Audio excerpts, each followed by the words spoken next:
teman-teman dalam kehidupan dunia. Ketika engkau hidup sebagaimana Rasulullah hidup.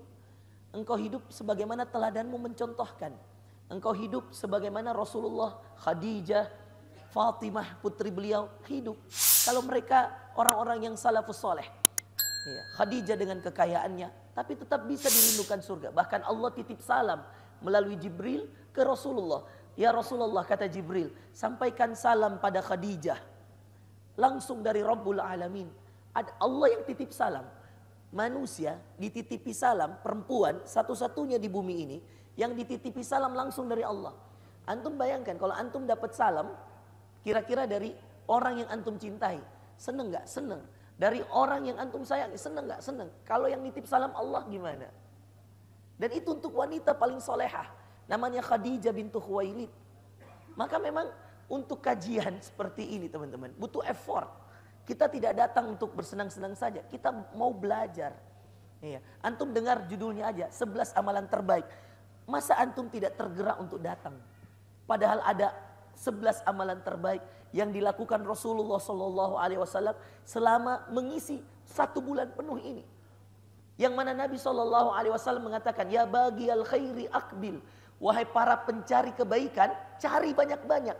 Inilah momentum Anda mencari sebanyak-banyaknya amal soleh. Dan amal soleh itu ada derajat-derajatnya. Contoh saya kasih tahu teman-teman. Contoh sederhana. Orang kajian setelah sholat subuh. Kajian di sebuah masjid. Setelah sholat subuh. Lalu kemudian ada satu orang yang tidak mau dengar kajian. Dia ambil Qur'annya, dia duduk di belakang. Senderan, baca Qur'an. Baca Qur'an itu amalan yang baik. Pahala, pahala. Besar, besar. Tapi kalau disandingkan dengan majelis ilmu setelah subuh di masjid, jauh. Lewat bacaan Quran. Kenapa teman-teman? Karena ketika orang majelis ilmu, hafathumul malaikah. Kata Nabi, Allah kelilingkan malaikat. Malaikat kumpul, berkeliling di sekitar mereka. Kalau kamu ngaji sendiri, paling 1-2 malaikat. Tapi kalau kamu kemudian majelis ilmu, malaikat hafathumul malaikah. Kata Rasulullah, malaikat yang datang ngumpul. Bahkan dalam hadis khutbah Jumat teman-teman, kata Rasulullah SAW, kalau sudah berdiri khatib, lalu mengatakan Assalamualaikum, sudah naik di atas mimbarnya, malaikat yang mencatat amalan di depan pintu, tutup buku amalannya, masuk ke masjid.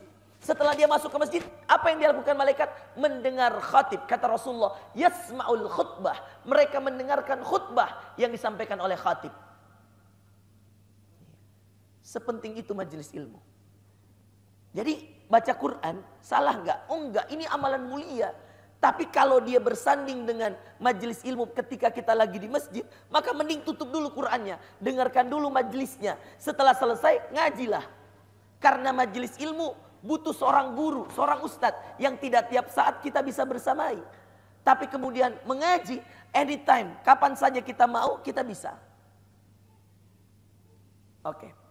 Sekarang teman-teman, inilah yang dinamakan fiqhul aulawiyat. Fikih prioritas. Perempuan haid. Apa yang harus kalian lakukan? Ibadah apa? Ketika dalam keadaan PMS. Apa yang harus kalian lakukan? Ibadah apa Ustadz? Saya tidak sholat. Maka ibadah. Nah inilah kita bahas di tempat ini. 11 amalan terbaik, persiapan terbaik di bulan terbaik, teristimewa. Laki-laki safar. Dalam safar apa yang harus saya perbanyak Ustadz? Misal ada yang kemudian kerjanya harus ke Jeneponto, harus ke Bulukumba, harus ke Enrekang. Dalam safar itu bagaimana Ustaz? Apakah saya jamak salat saya? Atau lebih baik saya sendiri? Atau lebih baik saya ikut berjamaah di setiap waktu salat? Mana yang baik Ustaz? Ketika saya safar. Saya kalau safar Ustaz, mungkin tarwih atau tahajud aja nanti Ustaz. Ikut jamaah tarwih. Ustaz kalau saya berjamaah tarwih, apakah witirnya langsung saya kerjakan atau saya tunggu saja, saya pulang gak usah ikut witir, nanti saya bangun di sana. Lalu jam 2, lalu saya bangun, lalu saya witir. Ini harus dibahas teman-teman. Fikih-fikih tentang fiqhul aulawiyat. Fikih prioritas. Tentang bagaimana kita melewati bulan suci Ramadan. Dan banyak orang yang gak tahu, ya Allah, sedih sekali. Saya pernah suatu ketika teman-teman, lagi etikaf. Tiba-tiba Ketika kami i'tikaf itu, ini malam ke-27 sudah. Oh sorry, malam ke-28. Ketika itu saya ceramah subuh. Ada jamaah, muslim, sudah tua dari mukanya, sudah punya anak. Setelah saya ceramah, dia datang ke saya. Lalu orang ini bilang seperti ini, Ustadz, mohon maaf, kok ramai banget ya di sini? Saya bilang, oh ini jamaah itikaf Pak, di Makassar, 2017 kira-kira. Ini saya bilang, ini jamaah itikaf Pak. Oh, itikaf itu apa Ustaz? Coba. Dia masih bertanya, itikaf itu apa? Kita baru-baru lewati malam 27, nangis-nangis, doa, tahajud, tarawih, minta ampun, cari Lailatul Qadar. Dan dia baru bertanya, itikaf itu apa Ustaz? Yang paling sedih juga, waktu saya tablik akbar di BTP, namanya Masjid Nurul Ikhlas. Tablik akbar saat itu kita bahas ketika kita tablik akbar itu pas hari Arafah. Wukuf. Di Arafah jamaah haji lagi wukuf. 9 Zulhijjah. 1 hari sebelum Idul Adha teman-teman. Ceramahlah saya. Keutamaan Arafah. Kata Nabi SAW, Siyamu Arafah yukaffiru sanatal madiyah wal baqiyah. Puasa pada bulan Arafah, pada hari Arafah itu menghapuskan dosa tahun lalu dan tahun depan. 2 tahun diampuni dosa, 1 hari puasa, ceramah. Baik. Setelah saya ceramah teman-teman, datang seorang anak muda. Kalau tadi bapak-bapak, ini anak muda. Datang nangis. Masya Allah, kenapa antum? Ini menjelang buka. Setelah selesai, kita lagi nunggu. Iya, berbuka puasa. Dia datang, dia nangis. Lalu saya bilang, antum kenapa? Kata dia, Ustadz, saya nggak puasa. Sambil nangis. Saya bilang, kenapa antum tidak puasa? Saya nggak tahu Ustaz. Saya cuma datang ke sini untuk ikut kajian Ustaz. Antum tidak tahu ini hari Arafah. Nggak lihat video saya di Instagram. Nggak Ustaz. Jadi antum tidak tahu ini hari Arafah. Antum tidak puasa? Enggak Ustaz. Sedih dia. Terus saya bilang, antum ada 50.000 nggak? Ada Ustaz. Ada. Sambil nangis ini, netes air matanya. Bayangin antum berada, orang semua puasa. Habis bahas tentang 1 hari puasa 2 tahun diampuni dosa. Dan antum lagi nggak puasa. Kira-kira hati antum lagi kayak gimana itu teman-teman? Orang pada puasa semua. Kita bahas keutamaan puasa Arafah. Tiba-tiba ada 1 orang nggak puasa. Semua orang puasa. Dan sedihnya, mirisnya dia bilang, saya nggak tahu itu Arafah apa Ustaz. Dia cuma diajak temennya datang kajian. Datang nangis. Saya langsung bilang, antum ada 50.000 nggak? Ada Ustaz. Mau enggak dapat pahala? Mau Ustaz. Ini panitianya. Antum sini, saya bilang. Belikan dengan uang 50.000 nih kue-kue sana. Segera supaya dipakai orang buka puasa. Saya bilang, baik Ustaz. Kalau bilang antum mau enggak dapat pahala lagi? Oke, temanin dia beli kue di sana di depan. Langsung naik motor pergi beli kue. Datang ke sini bawa kue. Langsung bagikan. Saya kasih tahu, saya bisik. Kata Nabi SAW, siapa yang memberikan makan orang puasa, maka dia akan dapat pahalanya orang puasa itu sampai kemudian dan tidak mengurangi pahala orang yang berpuasa itu. Man fattara shaiman falahu ajruhu walam yunqas, dan tidak berkurang uang dan tidak berkurang pahala orang yang sedang puasa itu. Maka disitulah dia kemudian tersenyum lalu, Masya Allah saya terima kasih banyak. Tapi saya bilang tahun depan jangan sampai antum tidak puasa, karena berbeda antara memberi makan dan merasakan sendiri bagaimana nikmatnya puasa Arafah. Karena yang inti sebenarnya dari Arafah bukan hanya puasanya, doanya. Kata Nabi, tidak ada doa paling diterima Allah melainkan doa di hari Arafah. Yang haji wukuf, yang tidak haji puasa. Bayanginlah itu hari Arafah 9 Zulhijjah. Yang haji wukuf. Kalau dia tidak wukuf di Arafah tidak sah hajinya. Al-hajju Arafah, haji itu Arafah. Bayangkan, yang haji wukuf. Saya doakan semuanya bisa haji tahun depan, amin. Pakai amanah khidmah travel. Masuk. Ya. Kata Rasulullah SAW, Al-hajju Arafah, haji itu Arafah. Orang yang lagi haji, wukuf di Arafah, tanggal 9 Zulhijjah. Pakai kain ihram semua. Ya. Itu Arafah udah kayak, subhanallah, putih semua, manusia semua. Di saat yang sama, yang tidak haji, ada sunnah Nabi puasa Arafah. Orang puasa, semua puasa. Yang di haji semuanya wukuf. Dan semua berdoa. Maka ada sebuah hadis Nabi SAW. Kata Rasulullah SAW, tidak ada doa yang paling mustajab diterima oleh Allah melainkan doa di hari Arafah. Kebayang nggak? Dia, tapi saya tidak akan fokus ke sana. Orang udah nangis. Iya. Saya katakan sama dia, iya. Antum tahun depan jangan kelewat, saya katakan. Iya. Karena kalau kamu kelewat puasanya, kamu tidak bisa menikmati doanya. Karena doa di hari Arafah, dua keutamaannya. Keutamaan harinya dan keutamaan kita yang sedang berpuasanya.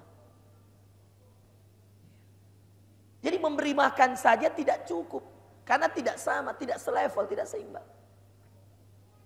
Nah itulah pentingnya kita menuntut ilmu teman-teman. Agar tidak ada penyesalan. Orang-orang udah Masya Allah ada yang tidak tidur. Karena mereka tahu ilmunya teman-teman. Saya pernah nemenin syekh saya di Sudan I'tikaf. Tidak pernah saya diajak bicara kecuali waktu makan. Kasur berdampingan. Jadi i'tikaf, iya, saya tinggal istri saya dengan Al-Amin di rumah. Saya i'tikaf di masjid. Iya. Samping saya kasurnya syekh. Mau saya itu, niat baik saya, iya, wah 10 hari 10 malam nih, banyak ilmu nih berdampingan sama syekh. Niat baik saya seperti itu. Maka saya bilang sama istri saya, Umi, kalau butuh apa-apa, ini saya sudah belanjakan semuanya, kalau butuh apa-apa telepon aja. Nanti kita ketemu di pagar masjid. Ya, jarak antara masjid, dan ini masjid tempat saya biasa imam juga. Jarak antara masjid dan rumah tidak terlalu jauh, 10 menit lah. Ya, nanti kalau ada apa-apa, datang aja. Naik reksha, reksha itu kayak bajai. 10 hari, 10 malam. Niat baik saya, Masya Allah, pulang banyak ilmu nih saya. Nemenin syekh, tidur samping syekh, ngawal syekh, bismillah. Syekh juga ninggalin istrinya, kita tinggalin istri kita. Rasulullah juga tinggalin Aisyah, istri beliau ketika i'tikaf. Fokus pada Allah. Subhanallah. Saya kira ada waktu untuk ngobrol, ada waktu untuk cerita, ada waktu untuk nanya-nanya. Habis sholat, zikir. Dan cara zikirnya juga zikir yang benar-benar ngitung tangan gitu loh. Jadi saya nggak berani ganggu karena udah jelas tangannya. Mau dideketin kita segan. Nunggu habis zikir, zikirnya udah beres, buka Quran, ngaji. Tunggu habis ngaji, kita juga ikut ngaji. Habis ngaji, momentum untuk nanya, pas mau nanya dia sholat. Habis sholat dia ke toilet, perbaiki wudunya, sholat lagi, wudu lagi, zikir lagi. Pas mau zikir, sudah selesai zikir, bahkan ketika dia zikir dia ketiduran. Berapa kali Syekh tidur dalam keadaan seperti ini? Subhanallah. 10 hari 10 malam saya hanya diajak ngobrol ketika makan. Ta'al naftur ya fakhr. Dia kasih selalu gitu. Ta'al saya tidak akan berdiri dari tempat kalau saya nggak ajak makan. Fakhr, ta'al naftur. Iya. Ta'al sahur, natasahhar. Saya tidak saya bilang ya Allah, 10 hari 10 malam, satu kalimat pun susah dari Syekh. Nanya-nanya itu, kaif halak? Kam qara'ta? Dia tanya, berapa, gimana keadaanmu sekarang? Baik. Berapa sekarang juz yang kau sudah baca? Pertanyaannya tentang ibadah, teman-teman. Karena ini memang bulan ibadah. Berapa juz yang kau sudah baca? Sudah berapa juz? Sudah berapa kali? Sudah berapa rakaat? Enggak ada. Apa yang kau mau tanya? Enggak ada. Jadi kita akhirnya segan. 10 hari 10 malam, satu pun tidak ada saya dapatkan dari ilmu secara lisan. Tapi saya dapat dari ilmu secara sikap, akhlak, dan luar biasa. Bagaimana beliau beribadah. Kalau di Indonesia, saya berusaha cari masjid yang saya tidak kenal orang dan orang tidak kenal saya. Karena kapan kemudian kita ada di masjid i'tikaf, habis waktu kita untuk foto.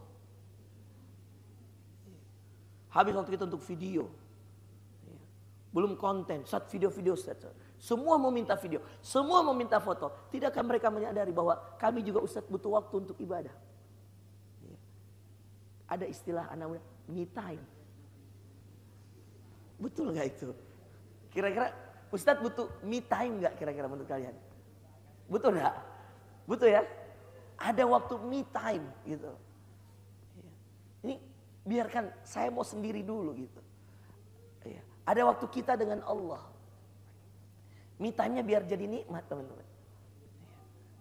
Me time-nya biar jadi nyaman. Kapan? Ketika kita punya waktu untuk Allah.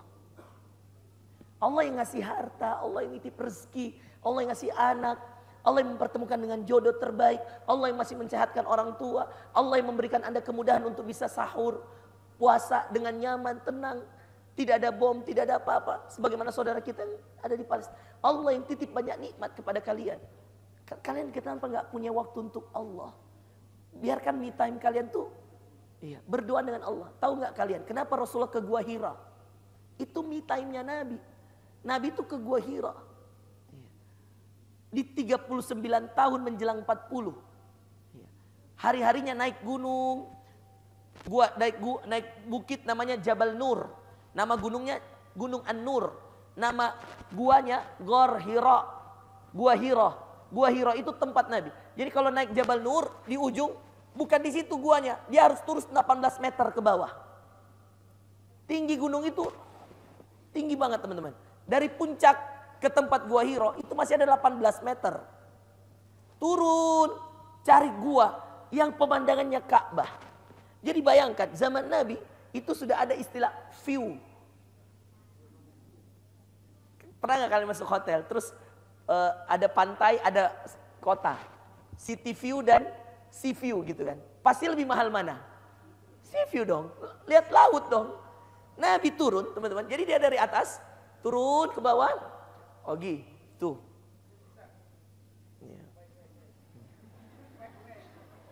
Tuh orang lihat. Antum zolim sekali. Standby lah. Ya, dia turun, masuk gua. Nabi cari gua yang kalau duduk santai begini teman-teman, view-nya Ka'bah. Wallah, replikanya udah ada di musim wahyu sekarang. Jadi ada celah.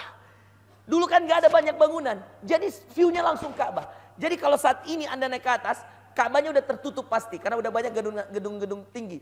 Tapi Anda langsung lihat Zam-Zam Tower. Yang jam. Itu menunjukkan di bawah situ ada Ka'bah. Jadi saya bisa membayangin. Nabi itu suka menyejukkan matanya dengan melihat Ka'bah. Maka yang belum umroh, niatkan untuk umroh bisa melihat Ka'bah. Masya Allah. Saya doakan ya Allah, mudah-mudahan yang hadir semua bisa lihat Ka'bah tahun depan ya Allah. Lancarkan rezekinya tahun ini ya Allah. Tapi pertemukan dulu dengan jodohnya ya Allah. Yang saya paham, kelihatan dari wajah-wajahnya kok. Bisa kelihatan, Masya Allah. Jangan, teman-teman, jangan berumroh sendirian kalau bisa bergandengan tangan.